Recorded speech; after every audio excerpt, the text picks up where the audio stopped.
you singing? I thought it was coming from there. All right, good morning, ladies and gentlemen. May I have attention, please? All quiet, please. Thank you.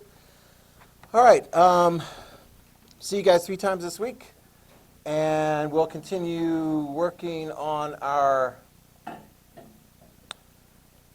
Cold War. Okay, we're going to do Vietnam today. Reminder, I think some of you guys have already, and I handed that back to you, didn't I? If you've done the retake for the India, Pakistan, Algeria, basically a couple paragraphs, and I spell those out. That will be due by Friday. I think I've already talked to you guys about that. Okay. And I've got an extra credit opportunity for you, and for those of you guys at home, I'll post this on Google Classroom, and you can fill this out as well. The potential opportunity is up to 10 points. Let's turn our attention to that right now. With the presidential election coming up 4 weeks from tomorrow, I always do this every 4 years, an extra credit opportunity based on predictions. Yes, based on predictions, okay? Which is actually fairly doable. This is like totally separate from what you want an outcome to be. This actually tends to focus people's attention on what actually is taking place in this very important presidential election. Okay? So take a look here. You've got stuff on the front, you've got stuff on the back. I'll read the stuff on the front. What you do on here is write the number of electoral votes in the column of the presidential candidate who you predict will win those votes for each of, and yes, there are 56 contests. More on that later. Whoever gets 270 or more electoral votes is the predicted winner. In order to get credit, you must also color the map. On the other side, we got Republican red, Democrat blue, although if you want to, you could change it. Just make sure it's clear what color you're indicating, one for Trump and then one for Biden. Okay? So you can change it up if you want. Because when I was your age, it wasn't red and blue, Republican, Democrat, or anything like that. It was just whatever. They were starting to standardize that, but whatever. Okay, be sure to do your research right up to the absolute latest date, November the 3rd. It's a blue day. So you can bring it in on that day, and that'll be fine. You can turn it in that day. Don't turn it in afterwards because you're not eligible for the points if you turn it in afterwards. Okay, so those of you at home will probably need to make sure to email that as an attachment so that you can get that credit. Okay. So there are some of the websites. 30 correct is really easy, so I'll give you 1 point there. You can see if you blow it out and get them all right, 56 contests correct, that would be 10 points. So basically on here, this is from the website 270towin.com. This is from right now actually, and this shows the predictions. Brown is too close to call based on polls in those particular places. Georgia, I'm kind of surprised at that because usually Georgia's fairly solid Republican. That's too close to call. Florida, North Carolina, Ohio, Arizona. Now Nebraska, this gives you a little bit of an insight. What's going on with Nebraska and Maine? Some of you guys remember this from the 10th grade.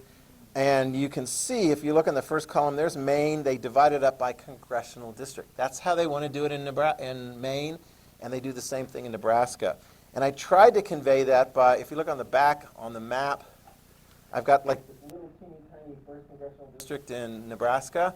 That's the population around the city of Lincoln, University of Nebraska. That might go, I don't know, right now I think they've got the Brown there as too close to call. That's just one congressional, so it's one electoral vote. That might end up going for Biden, even though the rest of the state is predicted to go for Trump. And then, of course, if you win that state, then you get the 2 as well. So Nebraska, it's like literally you have 1, 2, 3, 4 contests for the division of the electoral votes. Every other state, it's winner take all. Okay? And please don't be like in the past, some people are like just not really paying attention. They're like, oh, I don't know, Alabama, I'll give Trump 6 of them and I'll give 3 of them to Biden. No. It's all or nothing. When you put something in the column, put all of it in one side or all of it on the other side. Does that make sense? Okay? You can see this isn't looking too good for who right now? This is not looking too good for Trump right now. If the election were held today and the solid blue, likely blue, leaning blue, You've got like Pennsylvania, Michigan, Wisconsin, and so forth coming in on that side for Biden. That doesn't look too good for Trump right now. There's national polls. I think there was one that just came out like from NBC. Biden ahead by 14 points, which is a lot. But really what matters the most is the individual states. Because who got the most popular vote 4 years ago? Hillary Clinton. Who got the electoral vote? Donald Trump. Exactly. So Trump is the president. So that's just an example, a snapshot of where things are right now. Take advantage of the opportunity to do the research and follow through, and we'll see how close your predictions are. Questions? You guys follow that pretty well? Okay, good. All right, you can put that away. Good. All right, cool. Where is Trump right now? No, I do not believe that he is dead. He is in the hospital. Okay? Don't you pay attention to news? Yeah, he went to Walter Reed Hospital. It's a little conflicting because on one report was like he's going to be, back at the White House today. So we'll see if that happens. Other reports, like looking at the kind of treatment that he's receiving, show that it might be a little bit more serious than, oh, you got to come home today. So it's one of those things we're keeping a close eye on as far as how that plays out. Could it impact the election? Well, it certainly is going to impact his ability to do campaigning. So, because it's a little bit more difficult to campaign when you actually are dealing with quarantine, and if you're also dealing with poor health as a result of that. So, anyway, we'll keep an eye on how that thing plays out. All right, questions? What's that? That sounds terrible. No. In fact, I was like, I wonder if they could, if they do the second debate, could they do like a Zoom debate or something? I don't know. And Trenton's going to be in charge of the mute button if they have that. All right, let's get to our next topic. Okay? Our next topic. Here we go. Notes on Vietnam or Vietnam. Yes? Did we clear up the Congo? I think we cleared up the Congo. It was kind of a mess, wasn't it? Who ended up being in charge by the end of that mess? Oh, what is his name?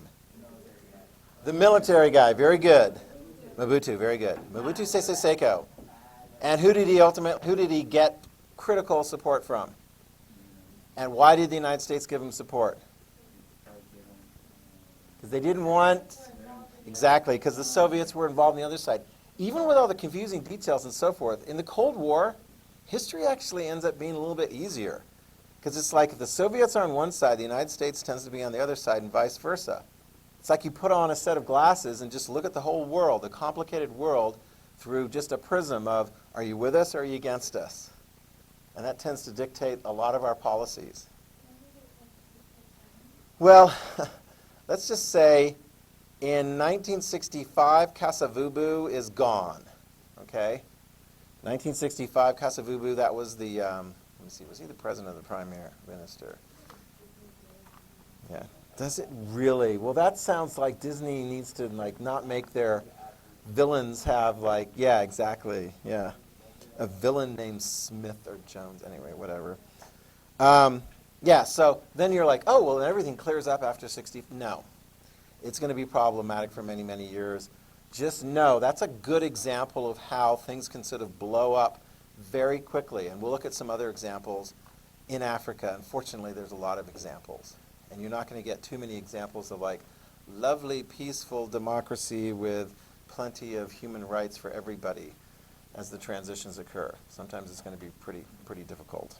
Okay? And a lot of the history leading up to it is difficult. So it's not like, oh, we can blame all the Africans for the problems that are in Africa.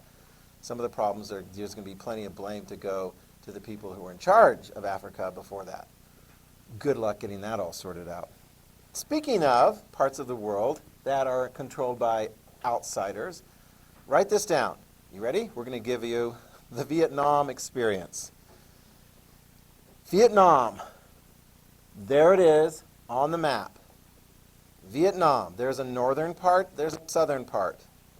They're actually going to end up being two separate countries. There will be fighting between those two separate countries. Ultimately, when all is said and done, who is going to prevail? The North. And this actually helps you to kind of remember. The North is going to be communist or non-communist? Communist. Actually, it kind of helps because it's like Korea. What was the North, communist or non-communist? Yeah, so you got that similarity as far as just the North part. I mean, that's just kind of how it worked out. You also have some other countries in the mix there, Cambodia and Laos. All of them previously controlled by France. It was their colonial territory. They called it French Indochina, or if you were to pronounce it into French, it was called French Indochine. It was French, and it had been French for quite some time. They will try to hang on to it. They will fail. So what is the United States doing getting involved in the situation in Vietnam? Because the communists in the North, we don't like, and we're afraid that it's going to spread like a nasty virus. Or sometimes is used, we talked about the domino theory, where if you have one country fall, then the next one falls. I mean, when you look at dominoes, have you guys seen those videos where the dominoes are all set up and they go, I think it's pretty cool. But when they talk about the domino theory during this particular time period, it's not cool. It's like, this is going to fall, and this is going to fall, and then India is going to fall, and then Australia is going to fall, and then like California is going to fall. Settle down. And then Idaho is going to fall. Yes. Okay. Whatever. Yeah, we got taters. Yeah, we got strategic defense with our taters.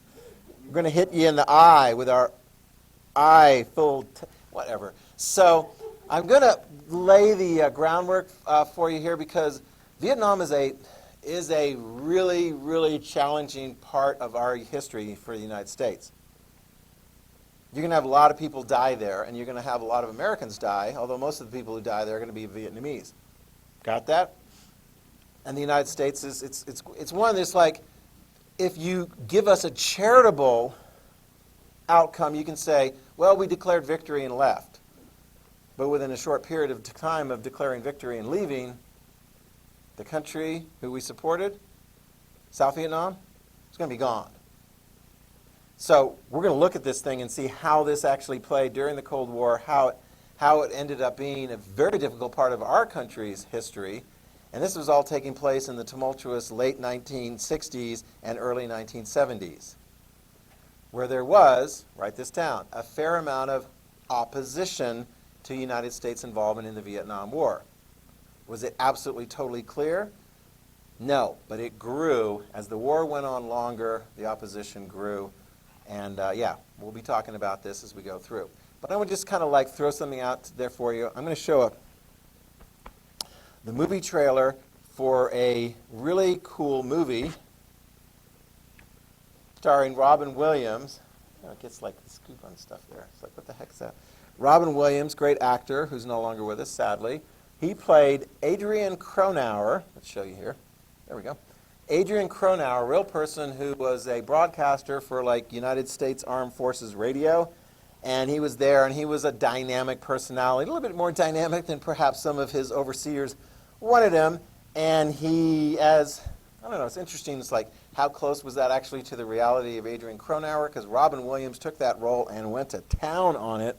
And it actually looks, if you were to, when you watch the trailer, you're going to go, wow, this is funny. This is like Aladdin. This is like a humorous, Mrs. Doubtfire, really, really funny role for Robin Williams. And yet, if you actually watch the movie, much of it is very dour and downcast, as befits something set in the middle of the Vietnam War. But let me play the trailer for you, and then we will get deep into the notes for this unit. You ready? Oh, that's from 11th grade. Sound of Music, yeah. I always show the wedding scene, because there's dead people in the altar, relics. Yeah, it's really creepy. Yeah, sorry you guys missed out on that. Yeah. Because I didn't teach you 9th grade. Yeah.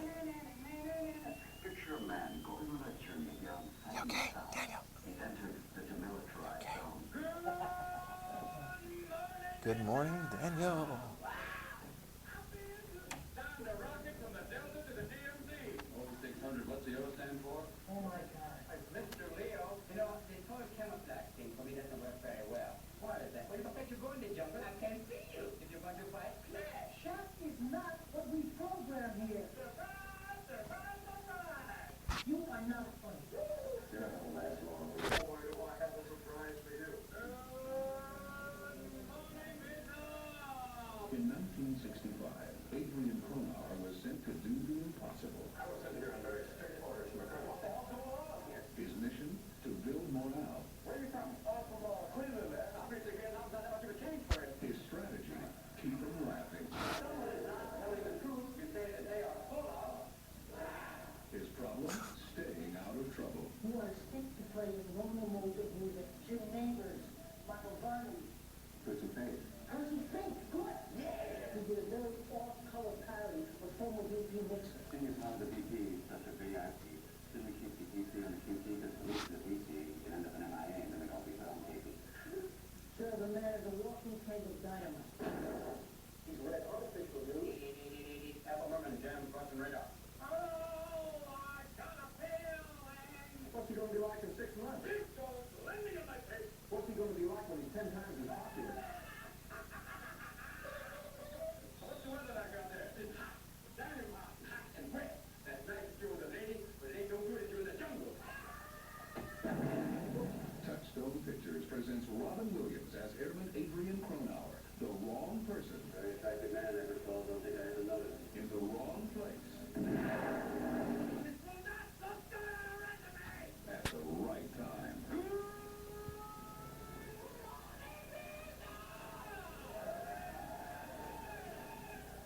What a country. Heat, humidity, terrorism. Still, better than New York in the summertime. Ba-dum-bum. Imagine the places you'll go. Who stole his opening? I did, right? Good morning, ladies and gentlemen. May I have your attention, please? Yeah. No, very, very powerful thing there. All right, you guys ready? All right. The Vietnam War. Okay? The United States is going to be involved in the Vietnam War, but we're going to have to back it up. This is going to be a clash, a Cold War clash that, as so many of these things are, it's got imperial issues, it's got national issues, it's got all kinds of local issues. It's going to be difficult. And here's the thing. The United States, some people will say, lost the Vietnam War in the sense that ultimately the communists are going to be in charge of the whole thing, right? They're going to be in charge of Vietnam. In fact, they're still in charge of Vietnam today. And yet, one of the things that's going to come out of it is how much is the United States willing to fight in order to achieve our national security objectives? We're going to see later, and the answer is quite a bit. But ultimately, we're going to want to get out. And it's going to be hard. But we go through quite a bit, even as a democracy. And it affects elections. And it's going to be just like, and you're going to have protests. Oh my gosh, you got protests. You guys think you saw a lot of protesting going on in this country last summer. There was a lot of protesting going on in the late 1960s and early 1970s. And sometimes those protests also resulted in chaos and carnage and a lot of people shouting and so forth. Well, there was a big, big issue at stake, and that was the United States policy toward the Vietnam War.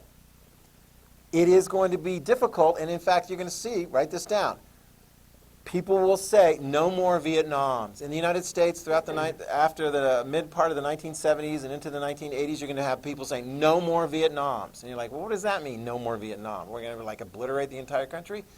No. No. No. No more Vietnams means let's not get into a big fight that's going to cost us a lot of money and lives unless we can clearly win. You got that? And it's going to be fascinating because in our next unit, when we get to the latter part of the latter part of the Cold War, and the Soviets also get involved in a really nasty fight in Afghanistan. And in this situation, we're helping the Afghan people who were fighting against the Soviets Unlike in the Vietnam War, where the Soviets are helping a certain group of people, communist allies fighting against us. When we're doing that, we're like, we have no sympathy for you, Soviet Union. We're going to make it hard for you. And it's going to hurt the Soviet Union in the war in Afghanistan. It is going to be hard. This is one, along with the Korean War, but especially the Vietnam War, we have a lot of lives committed and a lot of lives lost, and we have a lot of chaos, but we ultimately do power through it. I mean, our democracy survives. Yay, democracy, United States of America, even in the midst of really difficult times. We transition from one president to another to another. So let's get the background. You ready? First of all, as it was pointed out, will be pointed out, and I'll give you guys the link for the video. I don't know if I'm going to have you do it this time or for the next time. 3 million people dead in the fighting in Vietnam. And we're going to see the fighting spread over a great deal of period of time. The fighting really gets started at the end of World War II. And here's the deal. In World War II, the French had their territory in Southeast Asia, this territory right here, Vietnam and Laos and Cambodia, it was taken over by Japan. Japan took it over. Japan took over a lot of things in Asia during World War II, and they took it over from the French. I'm like, let me see, what could the French government do about, they couldn't do anything about it because the French government had been defeated by Germany in 1940. Whoops. So how long is Japan going to hang on to this territory? Till the end of World War II. And then we're like, you have to hand it over. Okay. Well, now came an interesting question. Because there were people within Vietnam, Laos, and Cambodia who were saying, yeah, could we have that? Write that down. Could we set up our own independent nations? Just like the kind of voices you heard in India. Could we set up and become an independent country? Did the people in India have to wait very long before they became an independent country from Britain? No, it was like 1947, yeah. I mean, it was fairly quick. But France said no. Write that down. France said, no, we want to have our empire back. We do. Right? I mean, they wanted to have Algeria. They wanted to have all the various different component parts of their empire. I mean, they're not going to be getting rid of, the African portions until like the 1960s. But this is an early message. This was one of those things that's kind of weird because France is, I don't know, does France have to actually ask permission from somebody as to whether or not it can return to being in control of their previous colonies that the Japanese had taken over and that the Americans, in a sense, had liberated? Do they have to ask permission? I mean, it's kind of embarrassing. I mean, like, who is the leader of the free world at the end of World War II? America. What did the United States say to Britain and France and Israel in 1956 when they took over the Suez Canal after the Egyptians had claimed it for themselves? Get out. Yeah, this is an embarrassing thing. Here's the thing. The United States will say, okay, France, you can go back in. Write that down. The United States is going to be like, okay, France, you can go back in, especially after France makes a very critical argument in their favor. They say, we have looked at the leaders of that independence movement in Vietnam and the areas around there, and they're not the kind of leaders that you want. They have formed close relationships with the communists. You got that? Chief among them is Ho Chi Minh. Ho Chi Minh, he's a nationalist. He wants Vietnam for the Vietnamese. Ho Chi Minh, it's in your handout. Okay, so you want to have that, definitely. That would be on the bottom of page 2. Okay, so we got, we'll get to Dien Bien Phu, Vo Nguyen Yep, Ho Chi Minh, Nho Dien Diem. Oh yeah, you do need to look at that. And I'm only sort of kind of approximate. When you watch the video, it'll be very helpful because you'll see the names like right underneath when you look at these guys. But yeah, I mean, it'll get a little bit easier when we get to people like Robert McNamara and William Westmoreland. But yeah, some of these names. Ho Chi Minh, probably the most important. Yes? Well, yeah, I mean, that's what you're supposed to do. Yes, yes, come on, chop, chop. Okay, so Ho Chi Minh, he's a nationalist, but he's also a communist. Write that down. He's also a communist, okay? He has developed close relations with the Soviet Union. And here's the deal. I mean, imagine this. Do you think the Soviet Union is looking for national leaders in different parts of the world that have been under the control of imperialist countries like the British and the French? Do you think they're trying to sort of bring them along? Heck yeah. I mean, how quick did it take a nationalist leader like Fidel Castro? Granted, he was left-wing. How quickly did it take to move him full-on left communist? Not very long, because that was where you go for the support. Why would Ho Chi Minh be interested in forming a positive relationship with the Soviets? Because it could get him some military support. Write that down. Here's the thing. Here's the dilemma. The French say, darn it, United States, Ho Chi Minh is a danger because he's got support from the communists. Well, why does he have support from the communists? Because France wants to hold on to their territory in Southeast Asia. So therefore, the Soviets are like, oh, we see another opportunity here. This works out pretty good. And you know what? They bet on the right guy. Because Ho Chi Minh is going to lead them to some very successful results against the French. Okay? Ho Chi Minh is going to lead them to big results. He is, under the leadership of his general, Vo Nguyen Giap. Okay? So we got Ho Chi Minh, and then we got Giap. Did you see his name in there? They're going to beat the French. And they're going to beat them bad. In that national uprising, that War of Independence, the troops led by Giap and Ho Chi Minh are going to fight the French, and there will be a decisive victory over the French. 1954, it's called Dien Bien Phu. Critics of French military efforts in the 1940s and 50s will look and say, wow, they lost to the Nazis in 1940, and now here in 1954 they lose to a bunch of locals. Dien Bien Phu is a pivotal defeat. I'll point it out right up to you on the map because this is going to help you understand what happened afterwards. Dien Bien Phu, which is located up in the northern part of Vietnam, where Ho Chi Minh and Giap's forces were strongest. Oh, and by the way, take a look at this. If you're the Soviet Union and you're giving some support to these guys, how are you going to get some of that support to them? What's the country just north of Vietnam? China, yes. And China is in the process, the Republic of China is in the process after World War II of losing to the Chinese communists. And so it will get a little bit more complex later on, but in the early stages right here, the Soviets and the communist Chinese are going to work in closer cooperation, and they're going to be working to help defeat the French. And the French will be defeated.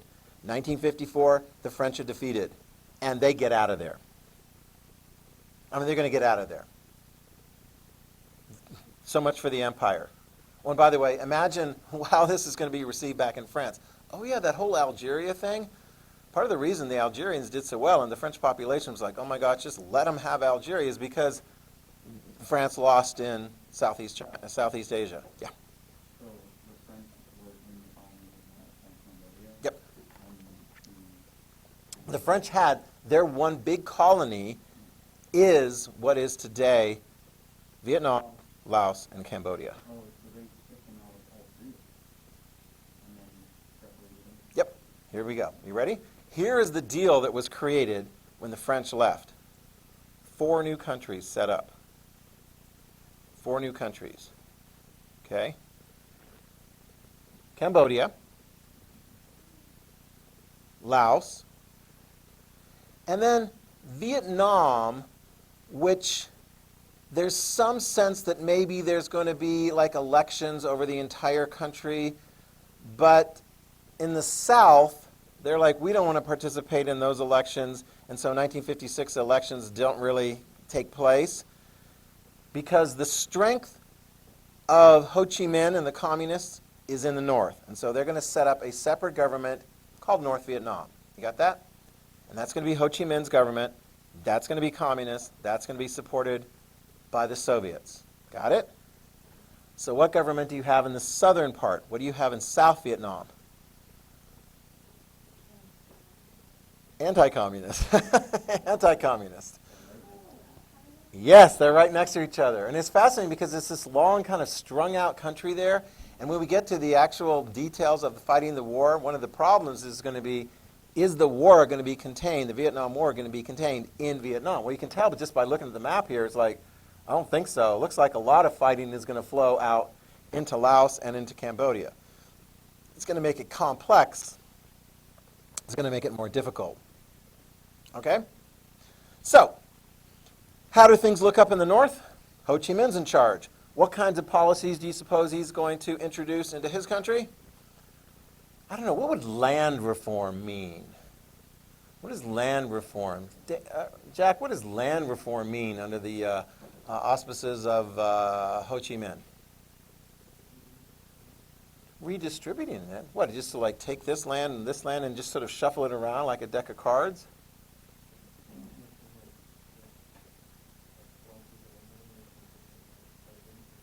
That's exactly what it is, yeah. Okay? And just like in the Soviet Union, sometimes the initial stage is to give it to the peasants and so forth. A lot of times, ultimately, you're going to have the government in charge. But definitely write that down. Taking the land away from the wealthy and basically making it available now to the poor, okay, with the government in charge of the whole thing. 1 million Vietnamese flee from the north and head to the south, about 1 million during that time period. And if you think Ho Chi Minh's going to be, I mean, he's the leader of that area up in the north, but he's going to be pretty darn tough to his opponents. Just as Castro was pretty darn tough to his opponents too. Okay? Daniel, stay with us. Stay with us. You need to stand. Okay? So, yes. Yes. Okay? So here we go. Under the South, the government they have in the South is not so much democratic. I mean, they try to have elections down there and so forth, but under Ngo Diem Diem, I'm probably not pronouncing that correctly, Ngo-Dinhdiem, he is the leader, Diem, the Diem regime. Do you see that on the bottom of page 2? Or near the, let me see, yep, second line, episode 11, Ngo Dinh Diem. It's his government that is in power in the South, and it is not necessarily like, you know, human rights loving government. But it's anti-communist. So that's pretty good. It's anti-communist. I mean, we worked with anti-communist governments in South Korea that, you know, during the Korean War that weren't necessarily always, you know, pro-democracy and pro-human rights and so forth. But as long as they can be effective in keeping out the communist influence, by gosh, we're going to give them support. But here's a problem. He is having difficulty maintaining control of his own country. Well, who's causing him problems? I thought the war was over in 1954. No. Are you ready? The 1960s are going to see increasing difficulty for the South Vietnamese government. And who is going to be the chief reason behind the difficulties of the South Vietnamese government? The North Vietnamese government. You ready? Yes? Dien Bien Phu is a battle.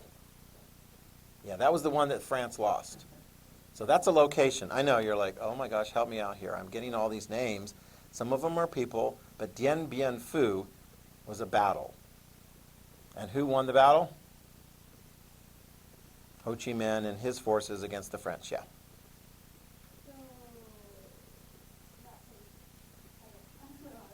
Dien Bien Phu. Yeah, yep, that was 1954, yeah. Okay? So now we've got the Diem regime in the South, anti-communist, but definitely autocratic, and Diem, I mean, that's our guy. And we're going to You know, when President Kennedy is looking, is going, does DM have this whole thing together? Well, you'll see as we go forward, sometimes it's like, wow, that guy's not doing a very good job. Can we, like, replace him? Yes?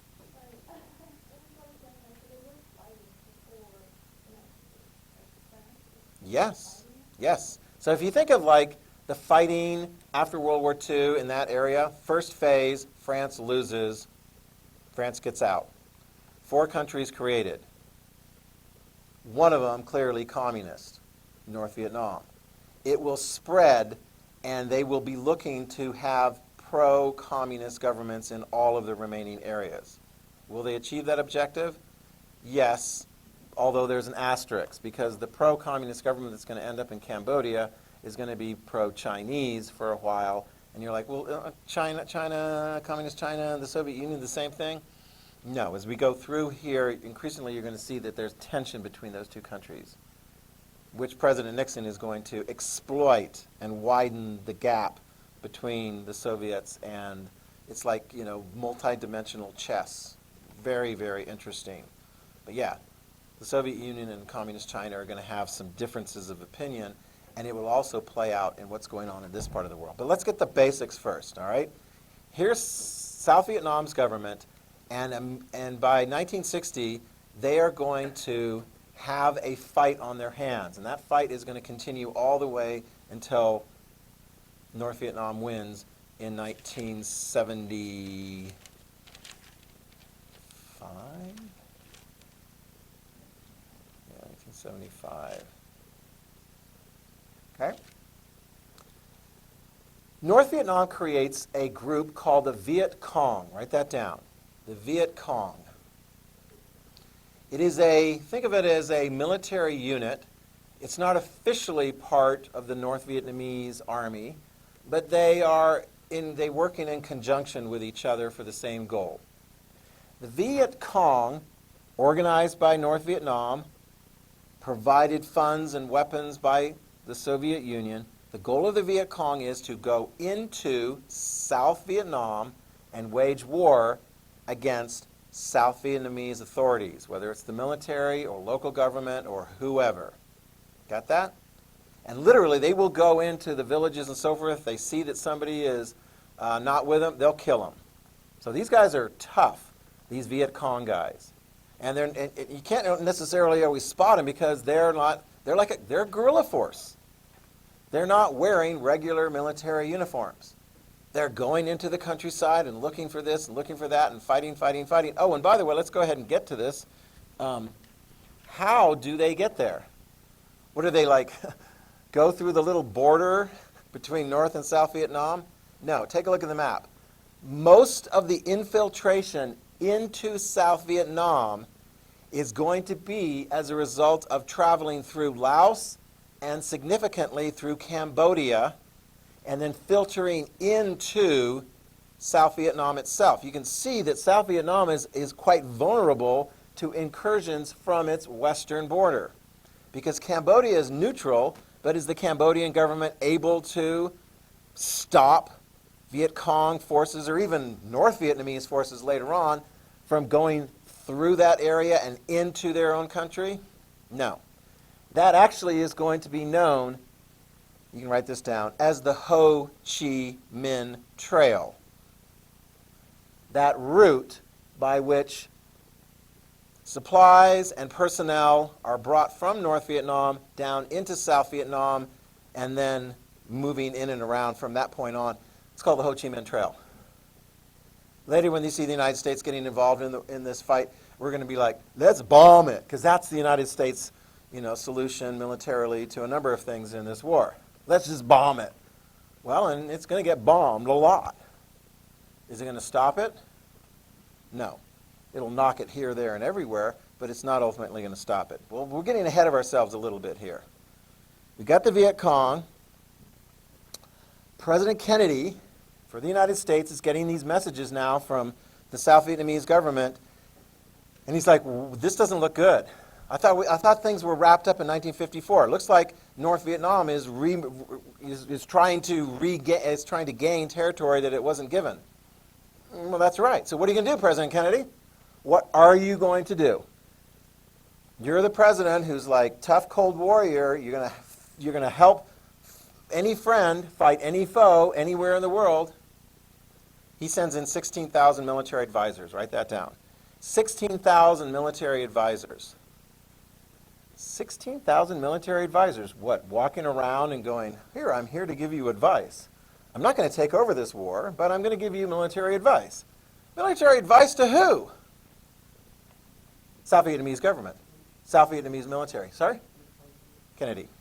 Yeah, this is early on. Okay? Because the idea is like, well, he's getting feedback that the South Vietnamese military just doesn't seem to be getting the job done. So if we send the Americans in, first as advisors, I mean, like, where is this going to go? I mean, have you ever given advice to like a younger sibling and sort of said, okay, let me give you some advice, and then you look like it doesn't look like they're getting it done. What do you do then? Do you just do it yourself?